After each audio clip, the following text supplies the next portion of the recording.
Jupiter's Great Red Spot has been raging for at least 190 years, and possibly for centuries longer than that. Yet right now, at this exact moment in history, it is dying. Not violently, not overnight, but slowly, steadily, and unmistakably. If you are alive today, you are witnessing something that almost no one else in the history of astronomy has been able to see with such clarity: the final, accelerating decline of the largest storm in the solar system. A storm big enough, in its prime, to swallow 3 Earths side by side. A storm with winds that would flatten cities and rip the roof off anything humanity has ever built. And it is shrinking, faster than scientists have ever recorded, right in front of our telescopes. The question is no longer if the Great Red Spot will disappear. The question is when, and whether we will be the last generation to ever see it. To understand why this matters, you first have to understand just how strange and enormous this storm actually is. Jupiter itself is the largest planet in the solar system, so massive that all the other planets combined could fit inside it with room to spare. It has no solid surface to stand on. Instead, it is a colossal ball of hydrogen and helium, thousands of kilometers of swirling gas pressing down into liquid metallic hydrogen deep in its interior. On top of that restless ocean of gas sits a storm system unlike anything found on Earth. A storm that has outlived empires, outlived the invention of the telescope itself, and possibly outlived the memory of every human civilization that first looked up and wondered what those colored bands across Jupiter's face actually were. The Great Red Spot is what astronomers call an anticyclone, meaning it rotates in the opposite direction to a hurricane here on Earth. On our planet, storms are powered by warm ocean water evaporating and rising, drawing in surrounding air to replace it, and the whole system starts spinning because of the Earth's rotation. Hurricanes are hungry, they feed on warm water, and once they move over land or cooler seas, they starve and die within days or weeks at most. Jupiter's storm plays by different rules. It has no ocean to feed on, no land to weaken it, and seemingly no obstacle in its path except other storms and eddies in the atmosphere around it. For a storm that should, by any earthly logic, have dissipated long ago, its persistence has been one of the great mysteries of planetary science. When astronomers first began systematically observing the Great Red Spot in the 1830s, it was already an established, easily visible feature. Some researchers believe it may be the same storm that the astronomer Giovanni Cassini described, observing through his telescope in 1665, calling it the permanent spot. If that identification is correct, then the storm has been swirling continuously for well over 350 years, an almost incomprehensible span of time for a weather system. To put that in perspective, when that storm first appeared, humans had not yet discovered the rings of Saturn had gaps, Isaac Newton hadn't yet published his laws of motion, and the United States would not exist for another century. But most modern researchers are cautious about that connection, since there is a gap in detailed observations between the late 1700s and the mid-1800s, and it is possible that the original spot Cassini saw actually faded away, only for a new, unrelated storm to emerge in roughly the same latitude sometime later. Either way, what we know for certain is that the storm we see today has persisted in a continuously documented form for at least 190 years, making it by far the longest-lived storm ever observed anywhere in the solar system. For most of that documented history, the Great Red Spot has been getting smaller. When NASA's Voyager spacecraft flew past Jupiter in 1979, cameras captured the storm at roughly 14,000 miles across, more than large enough to fit 2 or 3 Earths inside it comfortably. At its largest historically documented size, back in the late 1800s, estimates suggest it may have stretched more than 25,000 miles across, wide enough that if you sliced Earth into pieces and lined them up, you could have fit around 3 of our entire planets end to end within its boundary. That is a storm so large it could have been seen as a distinct colored blemish by anyone with a decent backyard telescope pointed at the night sky, without needing any of the sophisticated instruments modern astronomers rely on. Fast forward to today, and the picture has changed dramatically. Observations from NASA's Hubble Space Telescope, which has been tracking Jupiter's atmosphere annually, as part of an ongoing outer planet monitoring program, revealed in January 2026 that the Great Red Spot has shrunk to approximately 10,250 miles across, the smallest diameter ever measured in recorded history. What makes this especially striking isn't just the shrinkage itself, since the storm has technically been getting smaller for well over a century. It's the rate at which that shrinkage is now happening. Starting around 2012, amateur astronomers, using nothing more exotic than home telescopes and digital cameras, began noticing something that surprised even the professionals. The storm's shrinking accelerated noticeably. Since then, the spot's long axis has been contracting by roughly 580 miles every single year. If you compare that to the slow, gradual decline recorded through most of the 20th century, the storm appears to be losing size several times faster than it used to. It isn't just getting smaller either, it is changing shape. For most of its observed history, the Great Red Spot was distinctly oval, elongated along one axis like a giant eye, stretched across the planet's cloud bands. In recent years, it has been steadily rounding out, becoming more circular. Some planetary scientists see this transformation as deeply significant, a possible signal that the underlying mechanics driving the storm are fundamentally shifting, not just cosmetically shrinking, a storm changing its geometry. This dramatically, after remaining recognizably oval for well over 100 years of observation, suggests something structural is happening beneath the surface we can see. So what exactly is causing this? Here scientists have to be honest. Nobody knows for certain. There isn't a single confirmed explanation, only competing hypotheses supported by different pieces of evidence, each offering a partial answer to a puzzle that remains genuinely open. One leading idea, championed by researchers including Amy Simon at NASA's Goddard Space Flight Center, focuses on smaller storms and eddies, swirling in Jupiter's turbulent atmosphere nearby. Hubble's detailed imaging has captured small vortices, essentially miniature storms, feeding directly into the edges of the Great Red Spot. The hypothesis is that these smaller storms, as they collide with and get absorbed by the giant one, are disrupting its internal energy balance, stripping away material and momentum that the storm needs to sustain its size. It's a bit like a whirlpool in a bathtub slowly losing its shape as smaller ripples and currents interfere with its rotation.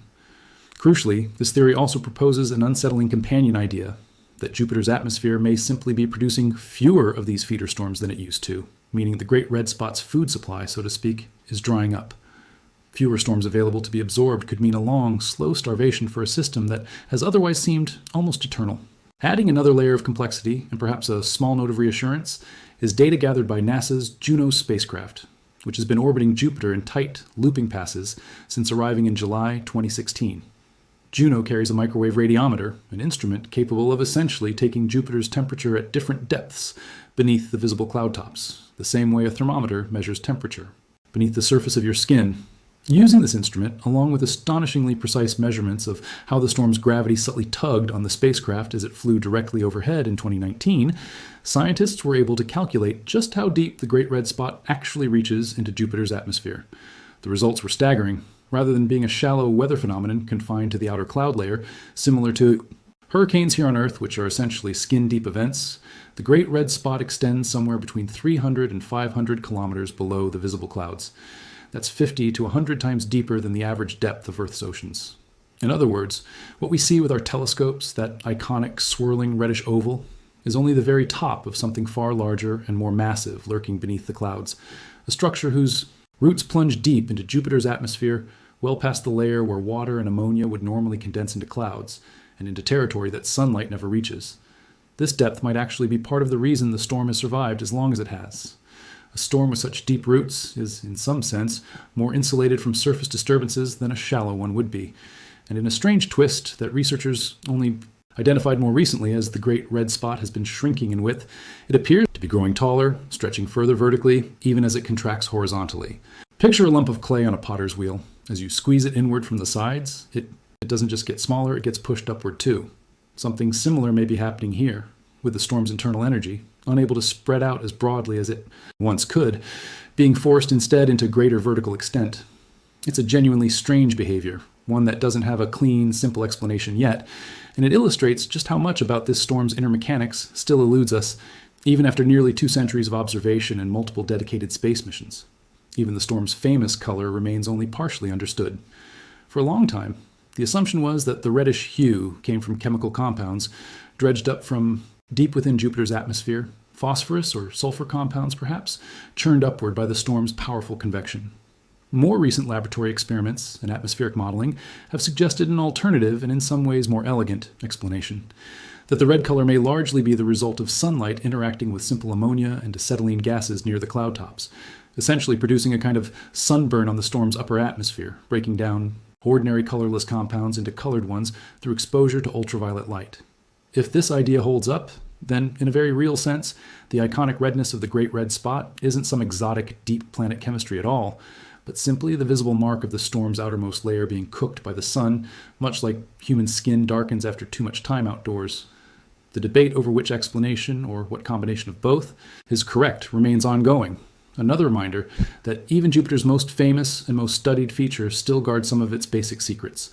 Now, none of this means the storm is guaranteed to vanish tomorrow, or even within our lifetimes.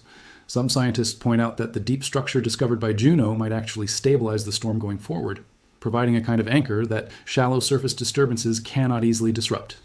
It is entirely possible the shrinking will slow or plateau at some smaller but stable size, the way a person might lose weight and then stabilize rather than continuing to waste away indefinitely. But history offers a genuinely sobering precedent.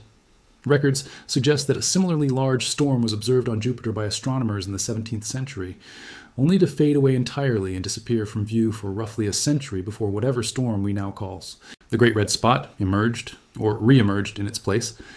If that pattern were to repeat, then the storm we are watching shrink today could, at least in principle, follow the same trajectory: continued contraction, increasing structural instability, and eventual dissolution into the surrounding atmospheric bands.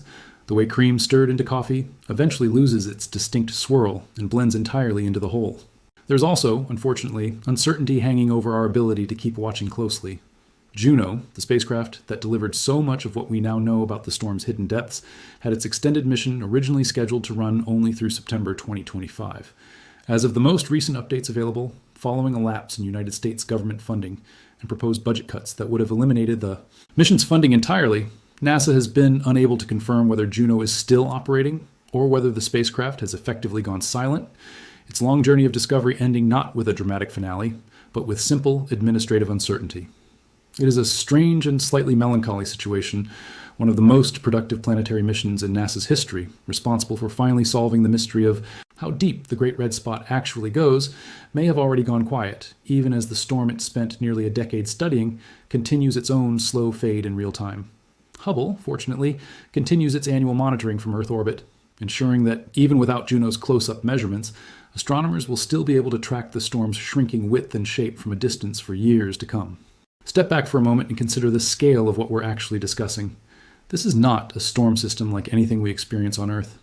Wind speeds around the edges of the Great Red Spot have been measured, reaching up to 425 miles per hour, more than double the wind speed of the most powerful hurricanes ever recorded here on our own planet. And yet, on the scale of Jupiter itself, even at its historical maximum size, this storm was never more than a modest feature on an unimaginably large world. Jupiter's diameter is roughly 11 times that of Earth. You could fit well over 1,000 Earths inside its volume. The Great Red Spot, even when it could comfortably swallow 3 Earths, still only ever covered a small fraction of that giant planet's visible surface. It is a reminder of just how enormous the outer planets of our solar system truly are, and how even their most spectacular, most photographed features are, relatively speaking, small brushstrokes on a vastly larger canvas. And this brings us back to where we started. Right now, in this moment, human telescopes and spacecraft are capturing the decline of a storm system that has churned continuously since before the United States existed as a nation, since before Beethoven composed his first symphony, potentially since before Isaac Newton finished writing down the laws that would eventually let us understand storms like this one in the first place. Generations of astronomers before us looked up at Jupiter and saw a red spot that seemed permanent, unchanging, almost eternal, a fixed landmark on a planet otherwise defined by constant turbulent change. We do not get to make that same assumption. We are watching it shrink, year after year, image after image, in a way no one before us has been able to measure with such precision. Whether it stabilizes at some smaller size, whether it eventually rounds out completely and dissolves into Jupiter's churning bands the way its predecessor may have done centuries ago, or whether some undiscovered mechanism revives it and reverses the trend entirely. Nobody can say with certainty. What we do know is that we are alive during a rare and fleeting chapter in the life of one of the most extraordinary weather phenomena ever documented anywhere in the cosmos. Whatever happens next, we are the witnesses. And someday, whether in decades or centuries, whoever looks up at Jupiter and finds no red spot staring back at them will only know it ever existed because we were here to watch it fade.